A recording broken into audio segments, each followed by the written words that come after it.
Hola, hoy les quería hacer llegar algunos conceptos claves en la teoría cognitiva de Piaget. Entre ellos, sobre todo, lo que tiene que ver con los estadios que plantea este autor, este pensador, en relación a cómo es el desarrollo cognitivo en un ser humano.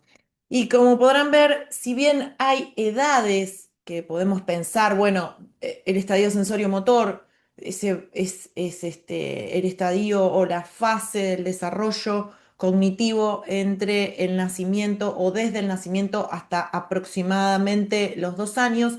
No son estadios fijos, digamos, las edades cronológicas, siempre está bueno aclarar esto, las edades cronológicas son estimativas, es aquello que está dentro de lo esperable, dentro de alguna cierta norma que es necesario tener para evaluar el desarrollo cognitivo. Esto no significa que si algunas adquisiciones de algunos de estos estadios vienen en años posteriores o tardan un poquito o se adelantan, no significa que esto sea demasiado significativo. Es significativo cuando hay adquisiciones y se pierden, cuando no se logran adquirir nunca y cuando, por ejemplo, hay retrasos en las adquisiciones de desarrollo cognitivo. Esto es importante aclararlo porque si no parece que sí o sí es en esta edad. Quería contarle algunos detalles, algunas características de cada uno de estos estadios o de estos momentos del desarrollo cognitivo. Desde el nacimiento y en los primeros 2 años de vida sabemos que hay elementos muy importantes que se van dando, que se van desarrollando. Entre ellos es el poder explorar, o sea, la exploración es la primer forma de acercamiento a cosas nuevas, ¿no? A aprender. Y eso se va a hacer a partir de los reflejos innatos, por ejemplo, el reflejo de succión. Esto no significa que si hay algunos bebitos que no tienen el reflejo de succión o no nacen con este reflejo, eso se puede adquirir y ahí son muy importantes los profesionales, la detección primaria y los profesionales intervinientes, porque se pueden detectar estas pequeñas cositas que de ser intervenido y de poder ayudar a la mamá, al bebé, al contexto no pasan a ser más que un retraso y que podemos salir airosos de eso, ¿no? Bueno, hay utilización de las cuerdas vocales de acuerdo a las necesidades vitales. Sabemos que los bebés lloran y es una forma de comunicarse. Em, Esto de que la boca y la succión es una forma de conocer, con lo cual, vieron que un bebé todo se lo lleva a la boca. Bueno, es la forma de acercar y de conocer esto, todo este mundo nuevo. Poco a poco va a haber una intencionalidad. Mucha gente dice, ay, mira, agarra tal cosa. Esto se va dando, ¿no?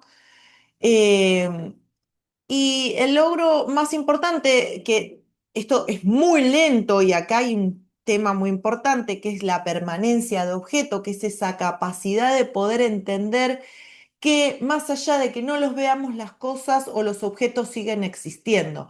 No solo objeto, cosas, elementos, el osito, la sabanita, sino también mamá, papá, el cuidador. Fíjense que uno de los juegos más llamativos es el de taparse la cara. Acá está, acá está. Ese juego para un bebé es fascinante porque justamente juega con este desarrollo de la capacidad de permanencia de objeto.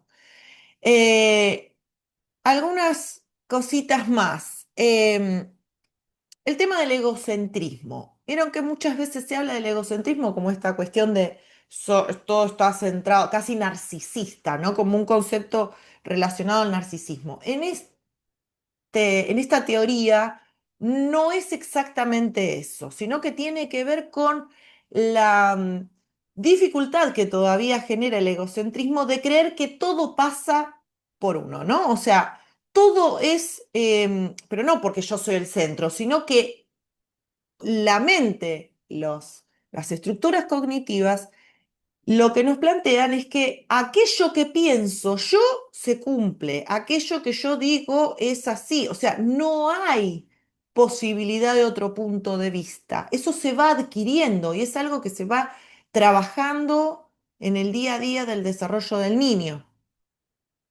Por eso, cuando un niño dice algo fuerte, o sea, eh, maté a la cucaracha, qué sé yo, es algo que realmente siente que, no solo que lo hizo, sino que a veces pensarlo significa que, yo pensé que iba a matar a la cucaracha y resulta que la cucaracha aparece muerta, yo lo provoqué. Y no es delirante, ni mucho menos, ¿no? Sino que es esa capacidad de poder ir internalizando que no todo lo que pensamos se cumple, ¿no? Otro concepto que es muy importante en lo que tiene que ver con el profesorado de educación física y en líneas generales es la circularidad. Un niño repite movimientos, repite actos y estas reacciones circulares pueden ser primarias, secundarias y terciarias. ¿Qué es lo que las divide? ¿Qué es lo que las diferencia? En el grado de complejidad, siempre que nos encontremos con un concepto que está separado entre primario, secundario, terciario, tiene que ver con más capacidad adquirida al nivel terciario, ¿no? En lo primario va a incluir esto de movimientos corporales muy simples, eh, que van a surgir o tienen su base en lo reflejo y después se van a complejizar un poquito. En las secundarias van a incluir un objeto, o sea, ya fíjense qué importante que nosotros podemos utilizar una pelota, por ejemplo. Pero en las terciarias va a haber una experimentación, es decir, que ya podemos empezar a usar, por ejemplo, una pelota, pero que no es una pelota, sino que es una bola de papel. Pero eso mucho más adelante, ¿no? O sea, fíjense que siempre lo primario, secundario, terciario va a depender de la complejidad, de que vamos creciendo, se va complejizando. Entonces, estas conductas características del sensorio motor van a ser el egocentrismo, la circularidad, la experimentación, el querer probar. El chico disfruta en la prueba y en la imitación. La imitación es es que la forma de aprendizaje más importante que tenemos los seres humanos. Y una cosa importante, todas estas adquisiciones, nosotras no las perdemos, las seguimos profundizando, ¿no? Porque, por ejemplo, la circularidad en personas que no hemos practicado deporte, por ahí tenemos que ponerle un poquito más de ganas. No obstante, estamos en otro periodo, ya no estamos en el sensorio motor. Bueno. Voy a ir repitiendo este cuadrito para que no se me pierdan. Fíjense que estábamos en el sensorio motor. Vamos al preoperatorio. Me voy a correr, así se ve. Que vamos al preoperatorio porque estamos más o menos entre los 2 y los 7 años. O sea, ya estamos entrando en lo que es el nivel inicial. Fíjense que vamos a empezar a ver alguna lógica ya, ¿no? O sea, si hablamos de lógica hay cierta intencionalidad, no hablamos intencionalidad del área del derecho, intencionalidad de quiero hacer esto, ¿no? Quiero probar, quiero aprender. Entonces, va a haber un tipo de pensamiento un poco más avanzado, donde lo simbólico va a empezar a jugarse. Este simbolismo puede ser verbal, en algunos casos, cuando ya empezamos a avanzar un poquito en el desarrollo, y no verbal.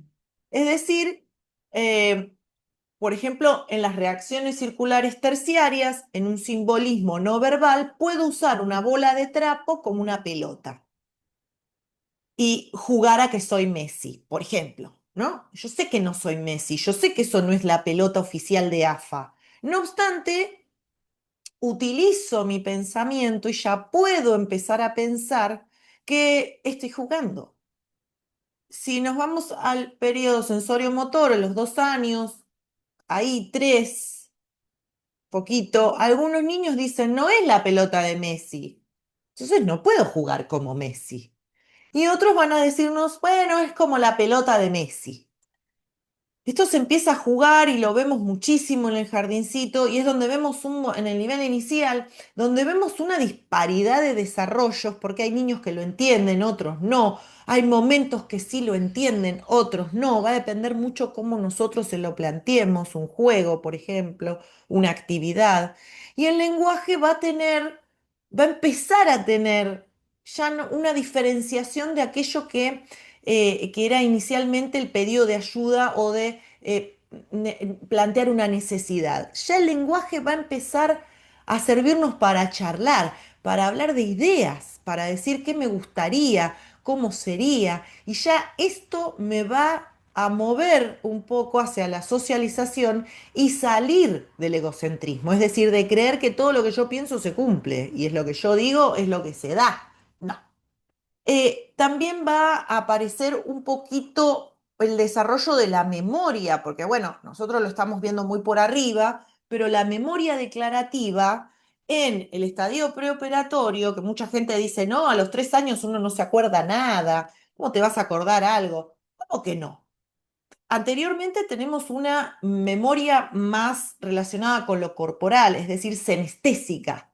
No obstante, vamos creciendo, se van empezando a relacionar estas capacidades, entre ellas el lenguaje, la posibilidad de simbolizar y empezar a utilizar todas estas capacidades de otra manera, y eso nos va a ayudar a que la memoria tenga la capacidad de ser declarativa, narrativa. Entonces el chico puede contar. Y ayer o mañana, porque empiezan a mezclar, eso todavía lo tienen cuando dicen algo que sucedió ayer, pero dicen mañana. Mañana fui a la casa de la abuela y me mostró sus plantitas, ¿no? Esto ya empiezan a ver una narración. Por supuesto que hay niños más avanzados, otros que tienen un desarrollo más tranqui, más en el medio, ¿no? Siempre estas variaciones, no se olviden nunca, no es esto algo estanco y fijo. También van a empezar a haber más representaciones mentales, con lo cual el chico se puede empezar a planificar o a pensar escenarios posibles. Esto es un montón y ya a una temprana edad, ¿sí? Entonces, las características va a ser la repetición del lenguaje, el egocentrismo en el lenguaje, ya no es en el pensamiento, es en lo que digo. Va a haber una riqueza de experimentación, esto es maravilloso, porque si uno sigue la idea de que el niño a esta edad, los seres humanos a esta edad, buscamos esa experimentación, eso nos va a permitir aprender muchísimo, desde la experimentación, claramente, y la imitación del lenguaje. Por eso es la mejor edad para aprender un idioma, porque el chico lo imita, le sale, pero súper fácil. Fíjense que en el preoperatorio, esperen, venimos del preoperatorio. Ay, me había dado cuenta que me faltaba algo. Acá. De los 2 a los 7, ¿sí? Estábamos acá. Ahí está. El de... Uy, esperen que toqué algo que no iba. Estábamos en el preoperatorio. Uy, acá estamos, aquí estamos, aquí. El de las operaciones concretas. Ay, se me había ido. Aquí está. Es muy interesante porque acá ya estamos en lo que es a partir de los 7 8 en adelante, o sea, todo lo que tiene que ver con el nivel educativo de la escuela primaria, ¿no? Desde poquito más adelante de primer grado en adelante, ¿no? Ya hay una conservación constante. Después ustedes pueden buscar, hay un montón de videos, nosotros los vemos en las clases, esto de la conservación, poder darse cuenta que hay procesos, que hay una transformación. Acá se habla de las operaciones, sí, de Piaget, de los test que uno puede hacer para ver si conserva o no conserva, se dice. Todas estas técnicas piagetianas que manejan muy bien los psicopedagogos, muchísimo mejor que nosotros, por supuesto que hay psicólogos que lo manejan, pero por lo menos para que sepan que existen y que a partir de estas técnicas uno puede saber más o menos en qué estadio está, qué operaciones está avanzando este niño o no. Ya pueden clasificar y ordenar cosas. Esto es importante a la hora de la planificación, ¿no? Porque si yo planteo un juego antes de este estadio, en donde el juego es, no sé, bueno, los amarillos, los rojos, los verdes, vamos a ponernos por acá, por allá. Hay que tener en cuenta que puede ser que algún niño antes de esto todavía no lo sepa esto o lo tenga de manera un poquito rústica, por decirlo de alguna forma, ¿no? En proceso de ser adquirido. Entonces, a veces uno planifica algo pensando que el niño puede hacer y por ahí medio que falla. Pero no es porque esté mal el juego. El juego puede ser buenísimo y funcionar fantástico, pero a veces con un grupo o con determinado grupo de chicos no va. Pueden experimentar casi de una forma sistemática. Antes era como encuentran una ramita y con lo que es espontáneo. Acá empieza a haber una capacidad más de poder bancarse los pasos a seguir, digo yo. ¿Por qué? Porque el niño en el estadio anterior, de las preoperaciones, preoperacional, le gana la ansiedad, ¿no? Le gana la emoción, le gana esa mente de principiante de querer ver, de querer saber más, de querer probar. Bueno, también se va relacionando con la capacidad y la tolerancia a la frustración, de poder entender que hay que esperar, de que hay tiempos, ¿no? Acá, bueno, ya hay una intencionalidad de, bueno, tengo que esperar, entonces ya empieza como a haber esta posibilidad de hacer, fíjense que por ejemplo está el famoso,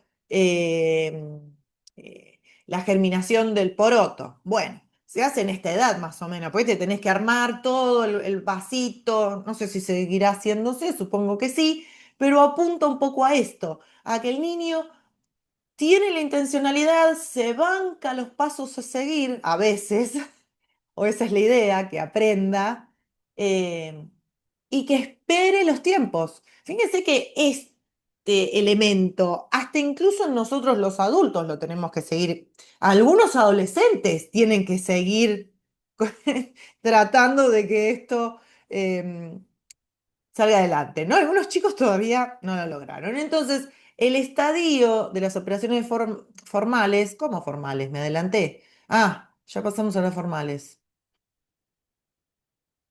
Ay, ay, ay. Otra vez. A ver, a ver.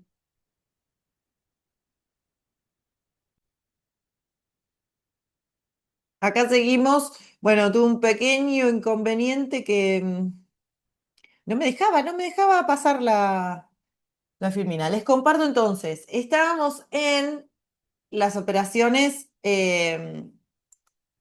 aquí, en las operaciones concretas, ¿no? Que hablamos de limitaciones cognitivas. Bueno, va a haber una dependencia del objeto concreto todavía y va a haber todavía algunas cositas con respecto al manejo de lo hipotético. Esto es interesante porque también se empieza, fíjense que en este momento de la edad se trabaja con los problemas de matemática, ¿no? Con los supuestos, qué pasaría si... Eso implica una planificación mental muy importante. Esta era la filmina que me faltaba, que es la de las operaciones formales. Vamos ahora a este estadio, desde los 12 en adelante aproximadamente. La lógica combinatoria, el razonamiento hipotético, el uso de supuestos, fíjense que ya nos fuimos a otro nivel. Razonamiento proporcional, experimentación científica. Es decir, vamos a tener un montón de capacidades. Es un salto enorme. De los 12, fíjense, ¿qué hacemos? Estamos en el secundario, en la mayoría de esa edad, ¿no?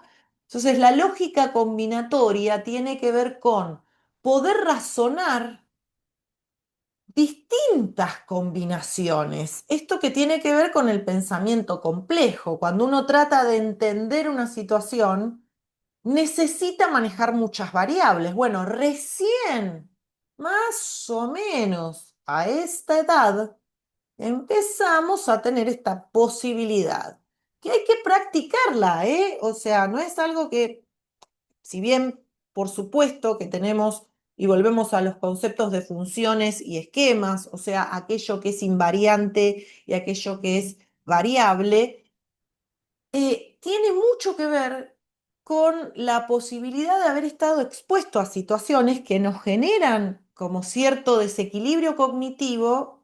No se olviden de todos esos conceptos claves de Piaget, y frente a ese desequilibrio cognitivo, la mente, la estructura, las funciones cognitivas van a tratar de encontrarle un orden, un ordenamiento, una comprensión mediante la asimilación-acomodación para lograr la adaptación. Todos esos procesos, esos conceptos funcionando todo el tiempo, nos traerían acá. Por supuesto que si no estamos expuestos, y esto, bueno, lo relacionamos con otros temas, ¿no? Si no estamos expuestos a determinados contextos, nos va a resultar un poquito más difícil alcanzar estas operaciones, ¿no? Las operaciones formales. Lo mismo con el razonamiento hipotético, que es tan útil. Nosotros estamos todo el tiempo haciendo hipótesis. Si yo hago esto, si gasto esto, no me va a quedar para fin de mes. Si hago tal cosa, si yo estudio ahora a la tarde, tengo libre. Todo el tiempo con cosas más o menos complejas. El uso de supuestos, ¿no? Son enunciados que se suponen representan la realidad, pero sobre los cuales no se proporciona evidencia, es decir, solamente son escenarios mentales. Esto recién avanzado, razonamiento proporcional, experimentación científica, todo apunta a lo mismo. Todo aquello que nosotros empezamos a ver en los primeros estadios, lo vamos a ver reflejado de una manera más profunda, compleja, espiralada en el estadio de las operaciones formales. Bueno, los dejo por acá y nos estamos viendo.